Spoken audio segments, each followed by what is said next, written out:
Jeremy, who joins us now, is somebody who's with the British Antarctic Survey, somebody involved in the process of trying to gauge the impact of climate change. Thanks very much for speaking to us. It's a pleasure. How bad is it in 2020, 2019, 2020? How has it become worse than it has over the last few years?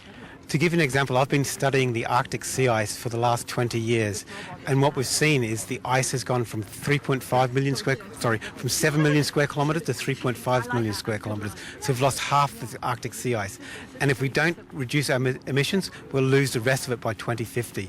The good news is, if we reduce our emissions, we stick to the Paris Agreement, the Arctic sea ice will stay there for our children. Right, and the immediate impact of losing the Arctic sea ice is what? Many different impacts, not only for the creatures and the animals that live up there, like the polar bear and the whales and the seals and the smaller animals, but also the Arctic sea ice is our weather, so it could actually impact the monsoon in India, for example, which is a massive thing for your economy and for the livelihood of the peoples of India. But also it changes the weather patterns not just in India, but say in the UK for ourselves. And then you have the melting of the glaciers with sea level rise. So we're all affected by climate change, and we all have to come together to try and solve the problems we've got. The rise in seawater levels is something which affects coral formations as well, doesn't it, all over the world, which would possibly die out. That's something that impacts us as well in the Arabian Sea and the Bay of Bengal, which are rich in marine biodiversity. Yes, the rising sea level, but also the increased warming of our oceans, the increased acidity. The oceans are very good at absorbing CO2. In fact, the cold oceans of the Arctic are the best absorbing CO2. So we're going to see increased acidity in the oceans, we're going to see increased warming, and all those things will affect the lives and the animals that live in the seas around India as well. Can we go inside and take a look at your Arctic base camp? And this is the sort of place that you'd live in when you're on expedition, right? Yes, of course. So this is what we would fly in with a group of scientists. We'll set this camp up, and there's a couple of differences what we would have here. Yeah. So where we're at Davos, we don't have the polar bears here, so we might have other... Which is a bit of a disappointment, anyhow. Yeah, but it's quite a serious threat for scientists on the ice, so we have to make sure we do that.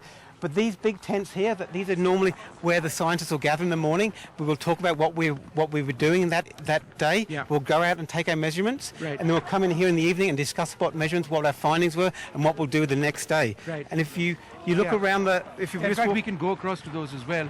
Yeah. Oops. And these are the tents that we generally sleep in. In fact, one of the things to try and highlight the changes that are happening is that we're sleeping in these tents whilst we're here in Davos. And this sounds quite an extreme thing to do. In minus 15 at the moment. -15 last night, that's correct. Yeah. But again, with the right equipment, this is what scientists do day in, day out to try and understand the changes that are happening in our planet. Yeah. And we have to bring the scientific facts to the policymakers, because if you don't do that, people aren't making fact-based decisions. And that's the role of science, and that's what we're trying to do here at Davos, is really bring together, when you're talking about decisions, making these decisions that impact our planet, we really need to have scientific facts. Yeah. And it's the international science community, whether it's India, it's America, it's the UK, we all have a role, and scientists are united in the way we do our work and the way we put our results forward, and the policymakers have to bring that and make those decisions based on facts. Well, Jeremy, thank you very much for speaking to us. Well, there you have it, an idea of the profound problems which we now face, and this is an issue which affects millions, billions in fact, around the world. We are all in it together, and I think the message this year in Davos, in a bigger way than we've heard in the past, is that it's time that we need to act, because global emissions and its impact is something that is causing catastrophic losses to all of us. With Kshitij Gupta, Vishnu Shom for NDTV.